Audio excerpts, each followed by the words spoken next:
Hello, welcome to Tech Easy. Good afternoon to everyone. Today, in this tutorial, I'll tell you how you can insert serial numbers or series of numbers, that may be employee IDs or whatever it may be, just with one click. And this is through the macros or Visual Basic Code, which is VBA code. See here, I'm clicking on this particular insert number. For example, it is asking like how many numbers do I want? I want 15 serial numbers. See here, just with one click, it is just giving all the numbers. Not only that, wherever I select the key, means the cell, from that area these numbers will be generated. How you can do that? This is possible through the macros. See here, I have inserted, I have written something like insert number code.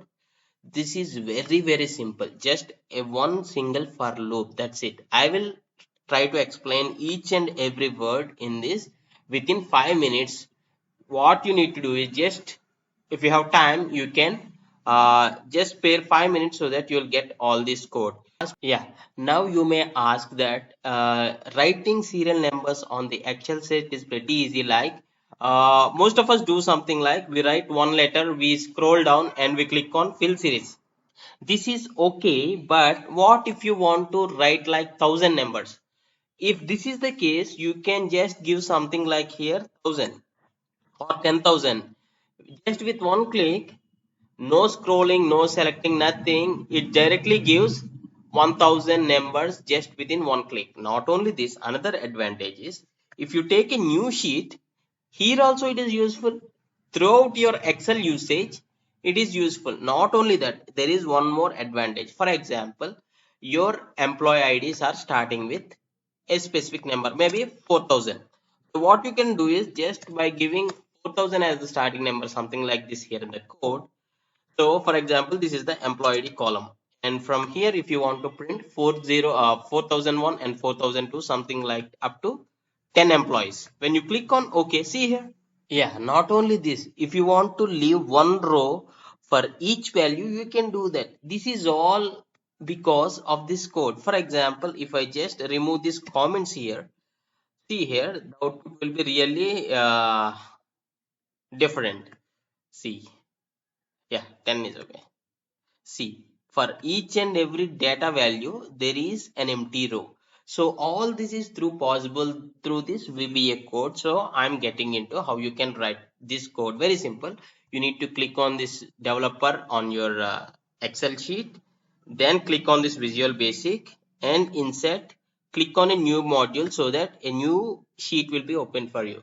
The first thing you need to write is sub. Sub is nothing but the subroutine, or you are writing a method.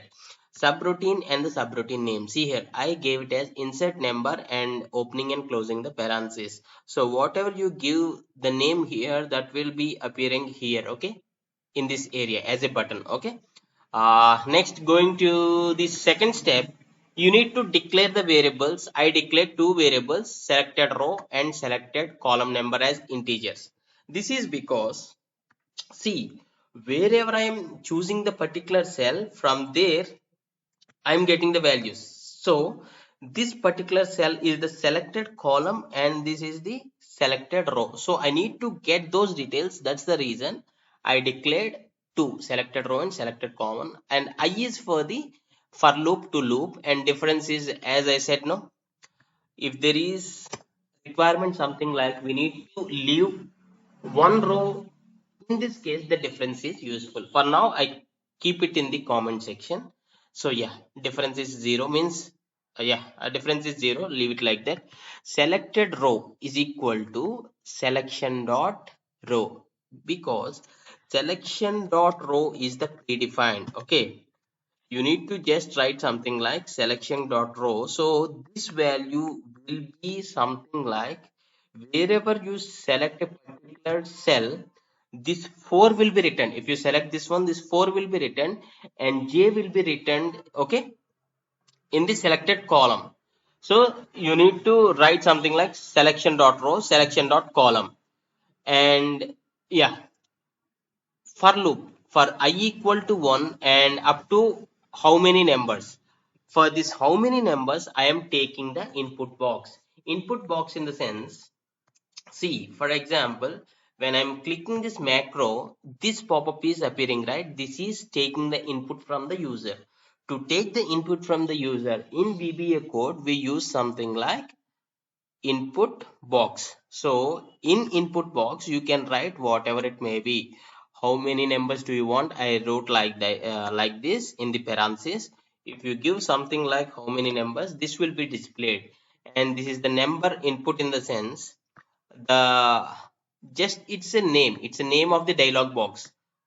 For example, see number input. If I give something else, it will appear here. Okay, for now I'll close this. So 10 is the default value to indicating the user, so they give some numeric numbers, and whatever the input user provides, that will be stored into up to this number. And 1 to, for example, the user is just give 10, so this for loop will be iterated for 10 times. So cells in the sense each one is a cell, right? For the any cell there is two attributes or a values, which is the column number and the row number, means row comma column. So in these cells I need to provide two. This is the row value and this is the column value. Where I am getting this column value? Selected column number. For the row section I am giving the selection of the row plus I minus 1, in the sense I is currently 0, so I minus 1 in the sense 0 plus difference. Difference is also 0. If I uncheck this, then it will be useful, means there are conditions something like, as I explained previously, if I have an option something like requirement something like I need to leave each row after the data value. In that case, what this code does means it will include the difference value. For example, see here, if I make this difference as 2, now the selected row plus 2 means 2 rows will be empty. I'll practically show you here. I'm selecting here and click on the insert numbers. Just just three values display. Okay, 2 rows are empty because the difference value I gave it as 2. That's the reason it is very customized to do this. For example, if I keep something like plus difference here, it makes a different sort of arrangement in the output. See here, for example, if I press on something like 2, just two values, see 401 here, and after two rows and two columns, it will be displayed here. In this way, you can customize this code whatever it may be. For now, I just make it to something like I won't use this difference. Okay, I'll also remove this. So I in the sense I equal to 1. 1 will be placed in the cell area. Likewise, if I is iterated from 1 to 1000 values will be displayed in the cell selected. For example, this cell, okay, I'm just giving something like 1000 or 10,000. Now if I press on OK, these 10,000 cells will be filled up. So in this way you can use this, and you can use this throughout the sheets. Yeah, so how you can keep this created macro here under the develop options?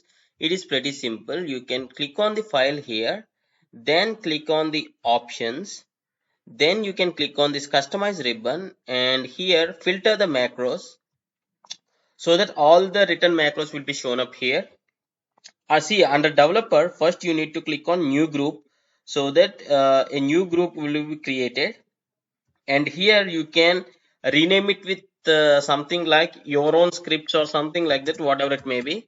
That is absolutely your choice. You need to select a emoji, or what we can say avatar, or whatever it may be, icon.